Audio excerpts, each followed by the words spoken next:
तो पुलिस के कार्यशैली पर सवाल उठ रहा है कि भाई ये कैसी पुलिस है पटना पुलिस। बिना जांच पड़ताल किए एक लड़की जिसके साथ गैंग रेप हुआ है और उससे आत्महत्या करार दे दिया। अब तो पोस्टमार्टम रिपोर्ट के बाद सब कुछ खुलकर सामने आ गया है। फिलहाल अब पुलिस ने भी छात्रा से रेप की बात स्वीकार कर ली है, क्योंकि अब तो कोई रास्ता नहीं है। पनोरमा ग्रुप, जो सोचता है वो करता है, आपके अपने सपनों का आशियाना। पोस्टमार्टम रिपोर्ट से हिला बिहार। 2 घंटे तक रेपिस्ट से लड़ती रही छात्रा, प्राइवेट पार्ट्स पर गहरी चोट। नमस्कार, आप देख रहे हैं सिटी पोस्ट लाइव। मैं हूं सृष्टि राज। पटना में नीट की छात्रा से रेप और मौत के मामले ने नया मोड़ आ गया है।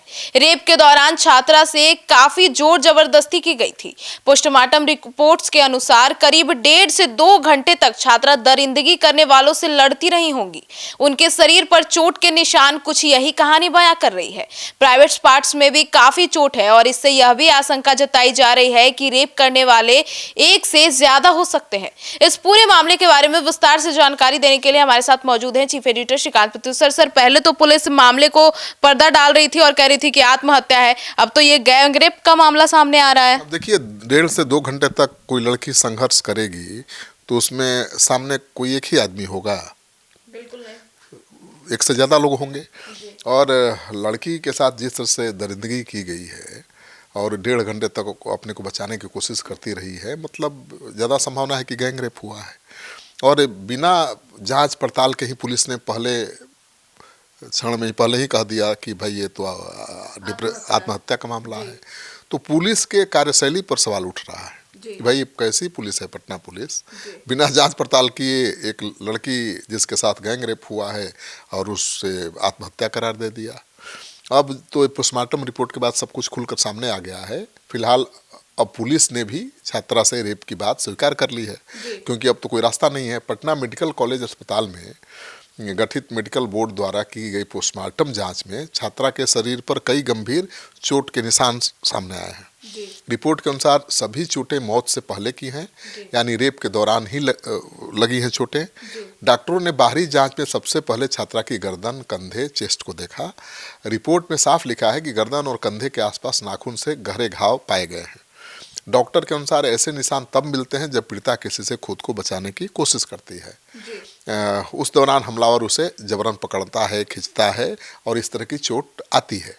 तो जो उसके शरीर पर चोट के निशान हैं वो ये साबित करते हैं कि छात्रा ने बचने के लिए लगातार विरोध किया। मतलब ये नहीं था कि उसकी मर्जी से किसी ने उसके साथ कुछ किया।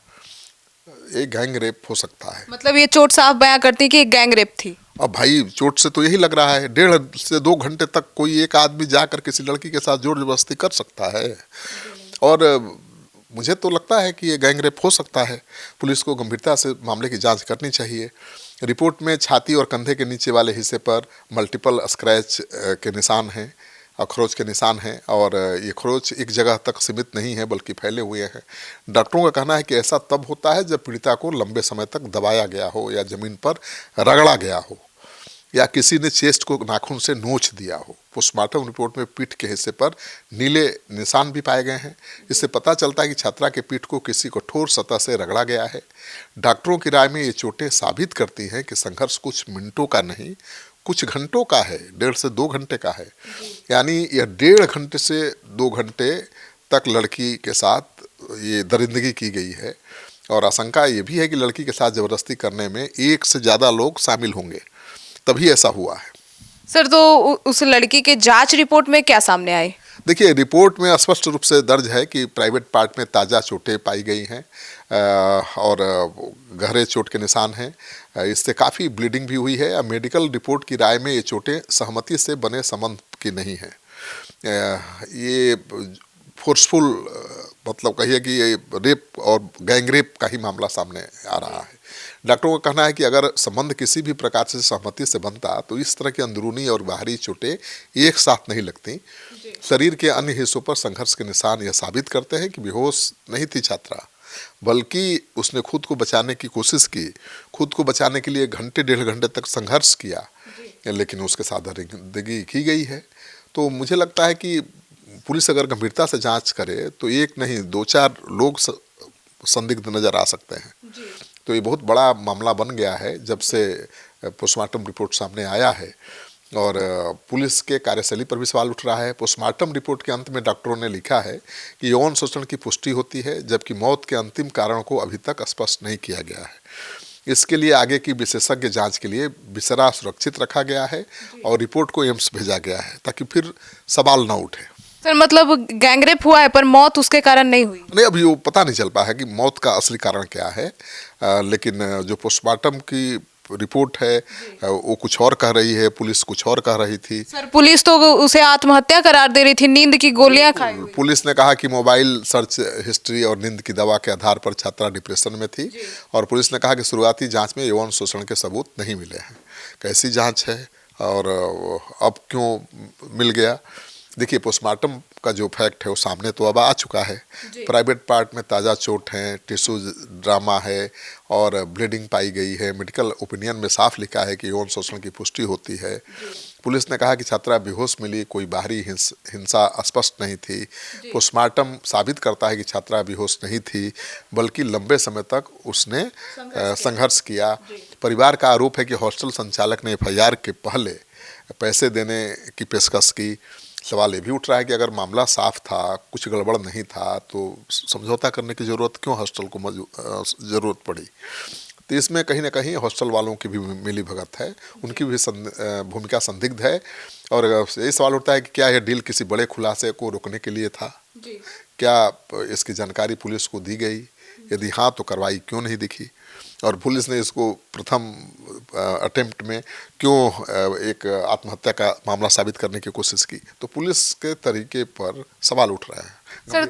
सर तो पैसा देकर भी तो 3 लोगों को छोड़ने जाने का दावा परिवार वाले कर रहे हैं। बिल्कुल, परिजनों का कहना है कि पूछताछ के बाद 3 संदिग्ध लोगों को छोड़ दिया गया।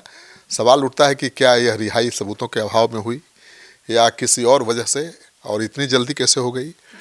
अगर शुरुआती मेडिकल संकेत गंभीर थे तो संदिग्धों को तुरंत क्लीन चिट देने का क्या आधार है? परिवार आशंका जता रहा है कि घटना में पीड़िता का कोई जानने वाला शामिल हो सकता है। सवाल ये है कि क्या पुलिस ने इस एंगल पर पूरी गहराई से जांच की? तमाम सवाल अनुत्तरित हैं, उनके जवाब अभी नहीं मिले हैं। और डिटेल, हॉस्टल एंट्री एग्जिट और जान पहचान की कड़ियों को सार्वजनिक रूप से अभी तक क्लियर भी नहीं किया गया है। तो वो सवाल उठ रहा है कि अब पुलिस क्या कर रही है? जी सर, अब पुलिस क्या कर रही है? छात्रा के रेप के मामले पर अब तो बवाल हर तरफ हो रहा है। अब तो राजनीतिक तुल भी करता जा रहा है। प्रशांत किशोर भी जहानाबाद पहुंच गए थे। अब हर दल के नेता इसको उठा रहे मामले को। तो छात्रा के साथ रेप मामले पर DGP ने संज्ञान लिया है।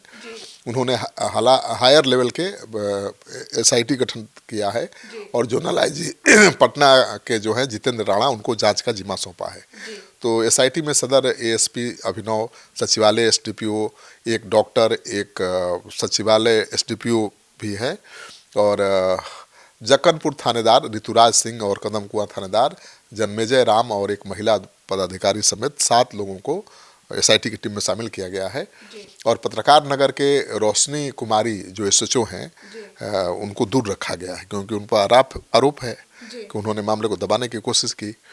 तो अब सवाल ये नहीं है कि लड़की की हत्या हुई, रेप हुआ, वो तो साफ है, पता चल गया है कि क्या हुआ है।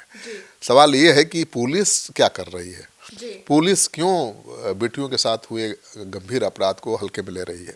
पुलिस ने क्यों बिना जांच पूरी किए इसको आत्महत्या कह दिया? अगर कोई लड़ता नहीं, उसके माता पिता संघर्ष नहीं करते, राजनीतिक दलों के कार्यकर्ता प्रदर्शन नहीं करते, मीडिया में खबर नहीं चलती, तब तो पुलिस ने साफ कर दिया था मामला और बलात्कारियों को क्लीन चिट दे दिया था। तो ये मामला गंभीर है और पुलिस के कार्यशैली पर सवाल उठाता है। सुना आपने हमारे इस डिबेट को, तो अब देखना होगा कि अब इस पूरे मामले पर पुलिस क्या करती है, क्योंकि पहले तो पुलिस ने इसे आत्महत्या करार देकर मामले को बंद करने की कोशिश भी की थी और कहीं ना कहीं अपराधियों को बढ़ावा देने की भी कोशिश की। अब आपकी क्या राय है इस मामले पर, कमेंट सेक्शन में जरूर बताइएगा, और पुलिस की कार्यशैली पर भी। धन्यवाद।